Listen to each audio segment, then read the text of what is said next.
They do studies often to see how much we owe people. It's pretty a sad thing to think about. Last year they did a study back in March. So the average household is $16,000 in debt. The average household. Any specialist will tell you that debt, particularly when it's heavy debt, feels like a heavy, heavy burden. Some of you experience that right now. Some of this may make me feel anxious just to talk about it. It does me sometimes when I think about my college loans, but give those to God as best as I can. But a debt that weighs us down. Wherever we go, people in really heavy debt have a hard time purchasing anything, have a hard time getting a home, an apartment, or car. Some people need therapy for it because it weighs them down so much. It's a heavy, heavy debt. Jews talked about sin in different ways, and one of the chief ways Jews in Jesus' time talked about sin was debt. He said our sin is like a debt that we owe to God.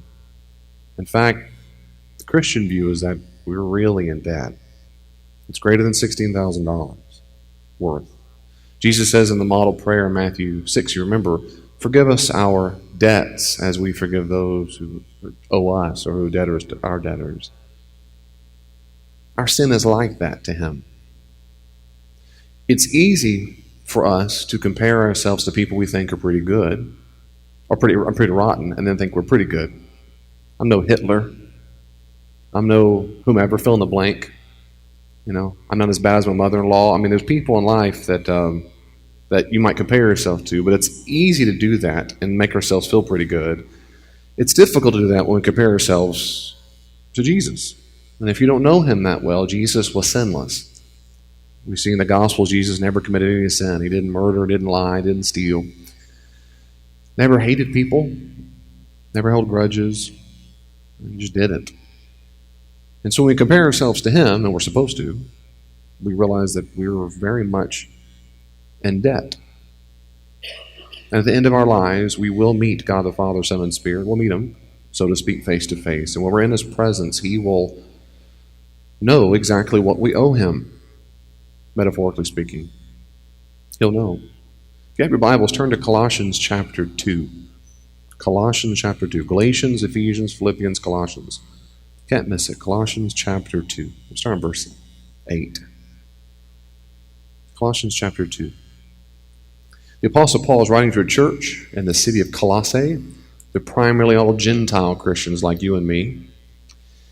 Unfortunately, Paul, after he leaves these churches and writes to some of them he's never met, others he has, when he leaves, people come after him and tell him the real gospel, the true gospel, they would probably say, and say, here's how it really works out. He tells that Paul doesn't know what he's talking about. Jesus is great, and He is the Messiah, but you also need to do X, Y, Z. It's Jesus plus. See, Paul has a Jesus diet gospel, right? But for other people, you need Him and other things. Jesus isn't fully enough. You need to do these things according to the moons and the stars and certain festivals and certain things we might think are kind of crazy, but they thought these things were very compelling. That's what they did in the ancient world. And it deceived the churches, small churches. It would deceive them. They didn't know any better. They're new to this Christianity stuff. And here comes a person who sounds like they know what they're talking about. And Paul writes to them and tries to encourage them not to listen to what other people are saying because Jesus has handled it all. Look what he says in verse 8. If you have it, Colossians 2:8. Now, there's a lot going on here, but I'm going to jump in verse 8. See to it that no one makes a prey of you. Don't be duped by philosophy and empty deceit, according to human tradition. Those things just people make up. According to the elemental spirits of the universe, and not according to the Messiah or Christ. For in Him the whole fullness of deity dwells bodily. Everything, full deity. You don't need anything else. And you have come to fullness in Him, who is the head of all and rule and authority. In Him also you were circumcised with a circumcision made without hands, that is, of their heart, you might say, by putting off the body of flesh in the circumcision of Christ. You were buried with Him in baptism, in which you were also raised with Him through faith and the working of God, who raised Him from the dead. And you who were dead in trespasses, you were dead, and the uncircumcision of your flesh, God made alive together with Him, having forgiven us all our trespasses, having erased or canceled this record of debt which stood against us with his legal demands. And having set it aside, he nailed it to the cross. He disarmed the principalities and powers and made a public example of them, triumphing over them in him. Triumphing over them in him. They used to give out certificates of indebtedness for a long time. They still do to a degree. They used to look like this. Here's one, all the way back from the turn of the century. The state of Ohio owed these people some money. I think it's about $1,000. Certificate of indebtedness, an IOU. Today we don't call these typically certificate of indebtedness. We call them promissory notes. That's the same thing as going on here. It's a signed document.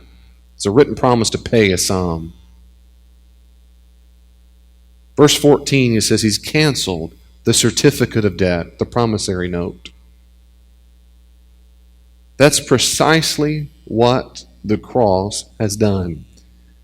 He took the debt, the sign, the statement that we owed so much, and nailed it to the cross.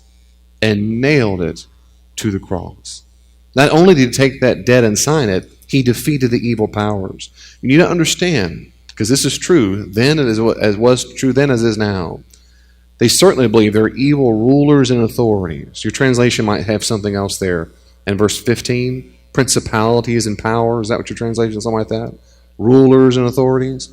They reign in the heavenly realms. We're at war. It's very unscientific, very non-modern. I get it. Might sound kind of hokey. Everything that people don't really believe in sounds hokey to them. But it's true. There's a spiritual battle going on all around us. There are evil forces at work in the world that do not want you to be like Jesus. They want you to stay in debt. They fight against you. They fight against your family. They fight against churches. They fight against your friendships. They fight. And they fight. And they fight. And behind the scenes going on, the death of Jesus is not just political powers trying to get rid of old Jesus, but evil forces at work trying their best to end the rescue operation that God the Father has in place through Jesus. And here Paul is saying very clearly, not only was our debt record knocked out clean, but the evil forces that tried to beat him, they were also defeated. But you need to understand that's bizarre. For him to say what he said in verse 15, be triumphing over them, is bizarre. The most shameful torture device invented was this thing right here. It started out probably just as a stake in the ground, but eventually they died too quickly that way. So they added an arm to it so that they could die even longer.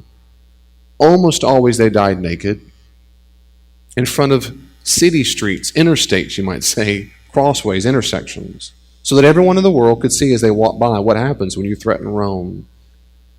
And above the person, they almost always put above the person a sign, a titulus, that would put around their neck as they took this beam to them to the cross. Then they nailed it on top up here, and above that on the sign would have been the crime that got them killed.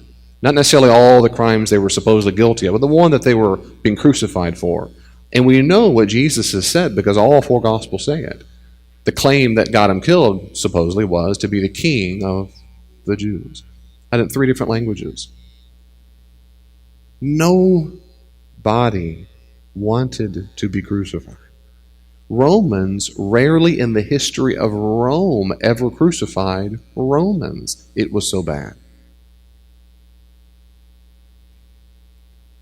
Paul said to the Corinthians, we preach about a crucified Christ. It's a daggum stumbling block to Jews. They don't get it.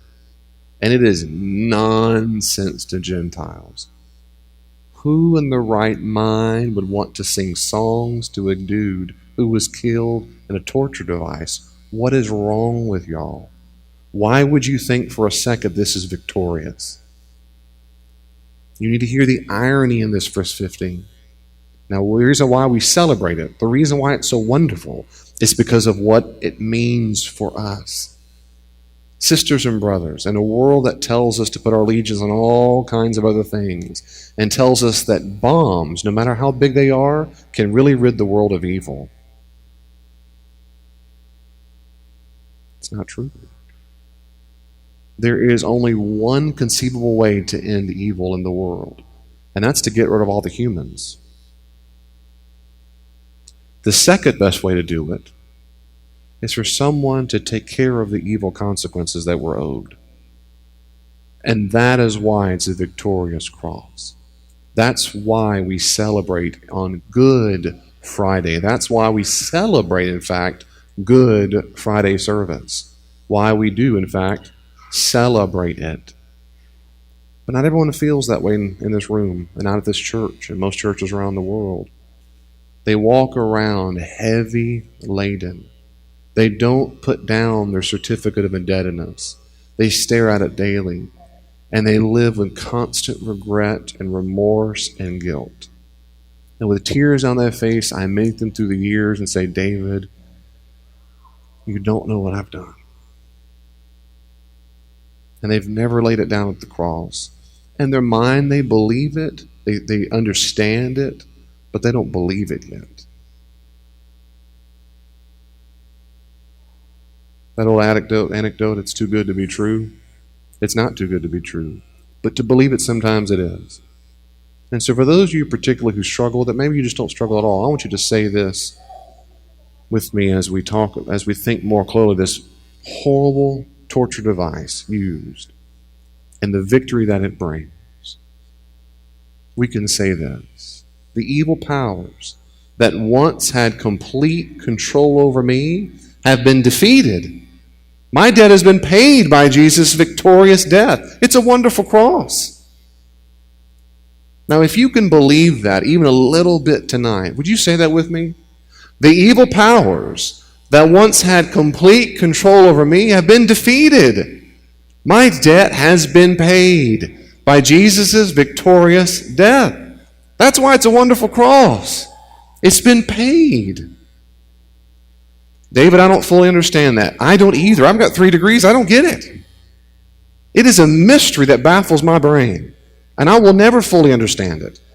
That's exactly why the Apostle Paul calls it the mystery that has been revealed. Oh my goodness. I don't fully know how it works. I don't fully understand how chemical bonds work, but guess what? I'm going to sit my rear end on that pew in a second and believe it's going to work. I don't know how electricity works. I'm going to click that switch on. I believe it's going to turn on. It's still true whether we fully understand every bit of it. And I'm here to tell you, sister and brother, the evil powers that rule over you, if you're a Christian, have been defeated. They've been defeated. Did you hear what I said? That's why it's a wonderful cross. It's okay to be happy about it. It's okay to be happy about that. Well, David, when I go on Christian life, I need to tell people I'm a rotten old dirty sinner. You were one. You were one. You're not now. That's not your identity now. No. Why do you smile so much? Pat? Fred? Greg? What is your problem? The world? Bombs everywhere? Terrorists? Greg can say, I'm not happy about terrorists. I'm not happy about bombs. I'm not. All I know is the world was worse because I contributed to it. My evil made it worse. And I've been forgiven because of it. I would love to tell you about it. Did you hear what I just said? Oh, I don't want to hear it. No, did you hear what I just said? Religion's about guilt. It is, and it's been forgiven. Would you like me to tell you about it? I don't want to hear all that stuff. I'm a good person. Man, bless your heart. No, you're not. No, you're not. We can celebrate. It is a wonderful cross. He took exactly what we owed. He took my sin. He took it. He took the debt we owed. Took the debt we owed. The gargantuan Visa bill that would never get paid off. Now listen here, if you struggle with this guilt, I'm here to tell you, listen carefully and watch carefully. If you struggle in life with guilt, this is for you. Jesus of Nazareth, the God-man, when he died, he took all the junk you've done. He took it. He didn't, the Romans did, and nailed it straight to the cross. That's why he is praises victorious. Listen, if you struggle with guilt, listen to what just happened. The Apostle Paul is declaring, I know it looks on the outside this instrument of shame and torture that you got to walk around the rest of your life going, woe is me. He said, no, you don't. Woo! My sin's been taken care of. So what we're going to do to celebrate that fact is this. This is what we're going to do. The next screen here, Hayden. We're going to, in this Good Friday service, we're going to take on this cross the Post-it notes at the end of your aisle. Look on the end of your aisle. You should have some Post-it notes. You can pass a few down. I want you to write on these Post-it notes. Whatever it is. You can be as general as you want or as specific as you want. Why don't you take those notes, pass them down. We got plenty. We got plenty over here. Some of y'all might need a couple hundred, so take the time here. Here you go, buddy. You need a lot. I'm just kidding with you. There you go. Hey, the more you write, the better it is, right?